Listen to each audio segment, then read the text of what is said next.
لله كثيرا وسبحان الله وبحمده بكرة وأصيلا لا إله إلا الله والله أكبر الله أكبر ولله الحمد.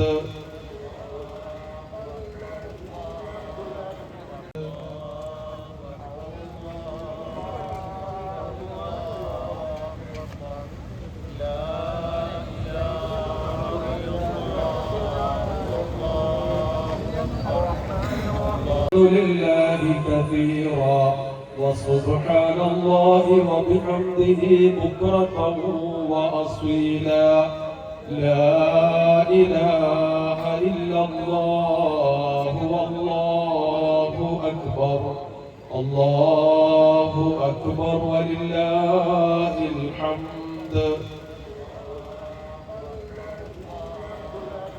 لله كثيرا وسبحان الله وبحمده بكرة وأصيلا لا إله إلا الله والله أكبر الله أكبر ولله الحمد.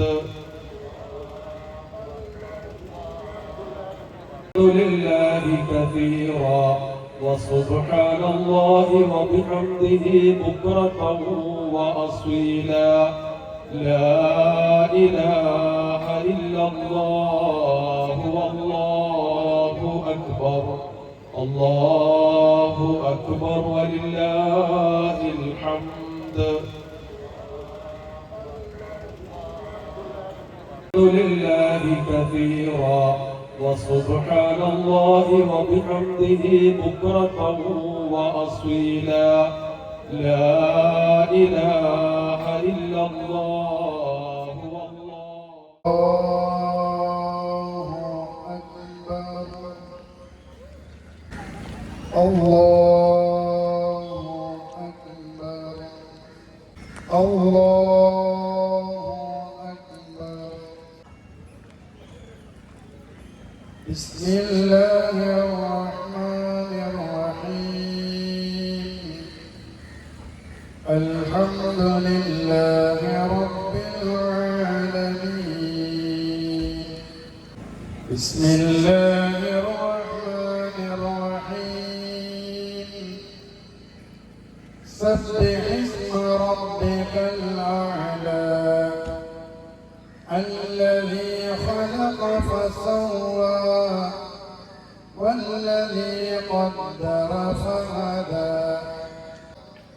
صحف إبراهيم وموسى. الله أكبر. سمع الله لمن حمده. الله أكبر الله أكبر. غير المغضوب عليهم ولا الضالين. لا نارا حامية تسقى من عين آنية. الله أكبر الله أكبر. السلام عليكم ورحمة الله.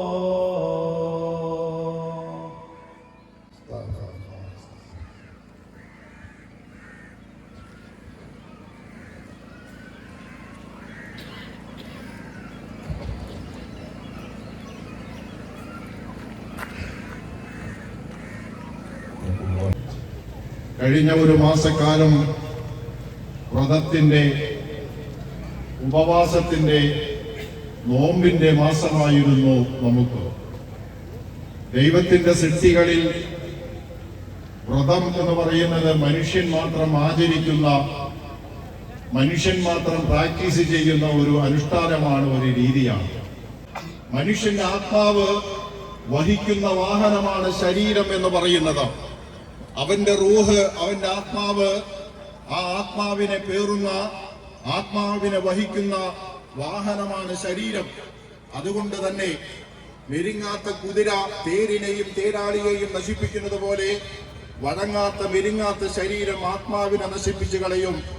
അത് ദാഹത്തിലൂടെ വിശപ്പിലൂടെ ശരീരം വെള്ളമെത്തിക്കൂ, എനിക്ക് വിശക്കുന്നു, വെള്ളമെത്തിക്കൂ, എനിക്ക് ദാഹിക്കുന്നു, ഭക്ഷണമെത്തിക്കൂ, എനിക്ക് വിശക്കുന്നു എന്ന് ശരീരം ആവശ്യപ്പെട്ടപ്പോ ആത്മാവ് പറഞ്ഞു, ഇല്ല, സമയമായിട്ടില്ല, പറയുമ്പോൾ കഴിച്ചാൽ മതി, പറയുമ്പോൾ കുടിച്ചാൽ മതി, അടങ്ങ് എന്ന് പറഞ്ഞുകൊണ്ട് ശരീരത്തിന്റെ മേൽ ആത്മാവിന്റെ ആധിപത്യമാണ് 1 മാസക്കാലം നാം നേടിയെടുത്തത്. നിങ്ങൾ പാതയെ ഒരുക്കൂ, യാത്രക്കുള്ള ഒരുക്കങ്ങൾ നടത്തിക്കോളൂ. പക്ഷെ ഏറ്റവും ഉത്തമമായ പാതയം ദൈവത്തോടുള്ള സൂക്ഷ്മതയാണ്, തഖ്വ എന്ന പാതയമാണ്. അനീതി പാടുന്ന ഒരു കാലത്താണ് നമ്മളൊക്കെ ജീവിച്ചു കൊണ്ടിരിക്കുന്നത്. തഖ്വ ഏറ്റവും വലിയ മൂല്യമായി ഖുർആൻ പറഞ്ഞത് അത് നീതിയാണ് എന്നാണ്. നമുക്കറിയാം, ലോകത്തെ പരമാധികാര രാജ്യങ്ങളുടെ മേൽ കടന്നു കയറി അധികാരത്തിന്റെ ബലത്തിൽ ഇന്ന് നീതി അധികാരമാണ്, ഇന്ന് നീതി ശക്തിയാണ്. ശക്തിയുള്ളവൻ പറയുന്നതാണ് നീതി എന്ന് പറയുന്നത്. ലോകത്തെ നിങ്ങൾ നോക്കൂ, പരമാധികാര രാജ്യത്തിന്റെ മേൽ തിട്ടൂരമിറക്കുകയാണ്. ഇന്ത്യയോട് അമേരിക്ക പറയുന്നു, ഞങ്ങൾ പറയും എവിടെ നിന്ന് നിങ്ങൾ എന്ത് വാങ്ങണം എന്ന്. പരമാധികാര രാജ്യത്തിന്റെ അവരുടെ അവകാശത്തെ ചോദ്യം ചെയ്യുക വെനസ്വേല. നിങ്ങൾക്കറിയില്ലേ, ഒരു രാജ്യത്തിന്റെ പ്രസിഡന്റിനെ നിക്കോളാസ് എന്ന് പറയുന്ന വെനസ്വേലൻ രാജ്യത്തിന്റെ പ്രസിഡന്റിനെ രാത്രിക്ക് രാത്രി ഫൈറ്റർ ജെറ്റുകളുടെ അകമ്പടിയോടുകൂടി ആ കൊട്ടാരം തകർത്ത് തട്ടിക്കൊണ്ടു പോകുന്ന ഒരു ചട്ടമ്പ് രാഷ്ട്രീയത്തിന്റെ കാലത്താണ് നമ്മൾ ജീവിച്ചു കൊണ്ടിരിക്കുന്നത്. അവസാനം പ്രയോഗിച്ചിരിക്കുന്നത് ഇറാൻ എന്ന് പറയുന്ന ഒരു പരമാധികാര രാജ്യത്തിന്റെ നേരെയാണ്. ഇറാന്റെ പ്രശ്നം, അവർ കീഴടങ്ങുന്നില്ല, കൊല്ലാം, പക്ഷേ കീഴടക്കാനാവില്ല. ആയത്തുള്ള ഖംനായി പറഞ്ഞില്ലേ, നിങ്ങൾ എന്നെ തടവിലിട്ടാൽ എനിക്കത് ഉപവാസമാണ്, നിങ്ങൾ എന്നെ പട്ടിണിക്കിട്ടാൽ എനിക്കത് വ്രതമാണ്, നിങ്ങൾ എന്നെ നാട് കടത്തിയാൽ എനിക്കത് ഹിജറയാണ്, നിങ്ങൾ എന്നെ വധിച്ചാൽ എനിക്കത് ഷഹാദത്താണ്, എനിക്കത് രക്തസാക്ഷിത്വമാണ്.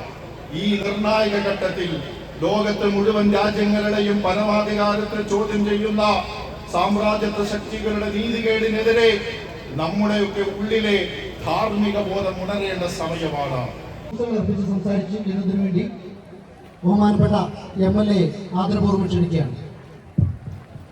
ഇന്നത്തെ വർത്തമാനകാല ലോക ജീവിതം നമുക്കറിയാം, അശാന്തിയുടെയും അസഹിഷ്ണുതയുടെയും അതുപോലെ തന്നെ വിദ്വേഷവും വെറുപ്പും ഭിന്നതയും ഒക്കെ വർദ്ധിപ്പിക്കാനുള്ള ധാരാളം ശക്തികൾ പ്രവർത്തിക്കുന്ന ഒരു ഘട്ടത്തിലൂടെ നാം കടന്നു പോകുന്നത്. ഈ അവസരത്തിൽ മാനവരാശിക്ക് ഏറ്റവും വലിയ ആവശ്യമായിട്ടുള്ള പരിശുദ്ധ പ്രവാചകൻ ഏറ്റവും ഉജ്ജ്വലമായി ഉദ്ഘോഷിച്ചിട്ടുള്ളതുമായ സ്നേഹ സാഹോദര്യങ്ങളുടെ ഐക്യപ്പെടലിന്റെ മഹത്തായ സന്ദേശമാണ് ഈ പരിശുദ്ധ റമദാൻ നമുക്ക് കൊണ്ടുവരുന്നത്. ഈദിന്റെ 30 ദിവസം മനസ്സും ശരീരവും ശുദ്ധി വരുത്തി ഈ പെരുന്നാളിൻ്റെ എല്ലാ ആശംസകളും ഞാൻ നേരുകയാണ്. തീർച്ചയായും നമ്മുടെ യുവതലമുറയും മനുഷ്യ ജീവിതത്തെയും പിടിച്ചു നിർത്താൻ ഉതകട്ടെ എന്ന് മാത്രം ആശംസിക്കുന്നു. അമിതമായ ഭക്ഷണം കഴിച്ചാൽ അത് ആരോഗ്യത്തിന് ദോഷമാണ്. നമ്മളൊക്കെ ഇപ്പോൾ നല്ല ഇഷ്ടമുള്ള ഭക്ഷണങ്ങൾ കിട്ടുമ്പോൾ അത് ഒരു പിടി കൂടി കൂടുതൽ കഴിക്കാൻ നമ്മൾ നോക്കും. പക്ഷേ ഈ കഴിഞ്ഞ 1 മാസക്കാലമായിട്ട് നമ്മുടെ ശരീരത്തെ നമ്മുടെ വ്രതം കൊണ്ട് ശുദ്ധിയാക്കി, അതിലപ്പുറം നമ്മുടെ മനസ്സിനെ ശുദ്ധമാക്കി ഈ സമൂഹത്തിനോട് അതിലേറെ കടപ്പാടുണ്ട്. പിന്നെ സമയം വൈകിയത് കൊണ്ടും പിന്നെ വെയിൽ ശക്തമായി കൊണ്ടിരിക്കുന്നത് കൊണ്ടും നമ്മൾ പരിപാടി അവസാനിപ്പിക്കുകയാണ്. അതുകൊണ്ട് അവരുടെ ഇരിപ്പിടത്തിലേക്ക് തന്നെ മൈക്ക് കൈമാറുകയാണ്.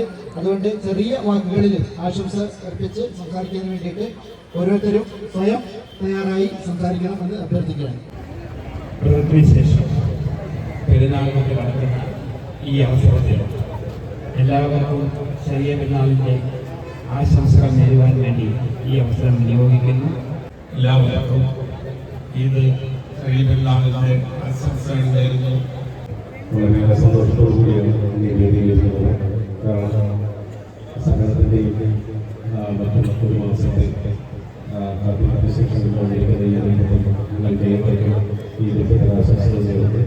സ്നേഹത്തിൻ്റെയും ഈ ആശംസകൾ ചേർന്നാണ് ഞാൻ നൽകുന്നത്.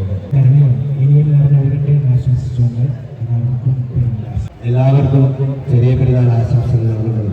ചെറിയ പെരുന്നാൾ ആശംസകൾ. ആരിഫ് സാഹിബിനെ ആദരവ്. സ്നേഹം നിറഞ്ഞ സഹോദരി സഹോദരന്മാരെ, അതിഥികളെ സന്തോഷത്തിൻ്റെ നന്ദി രേഖപ്പെടുത്തുകയാണ്.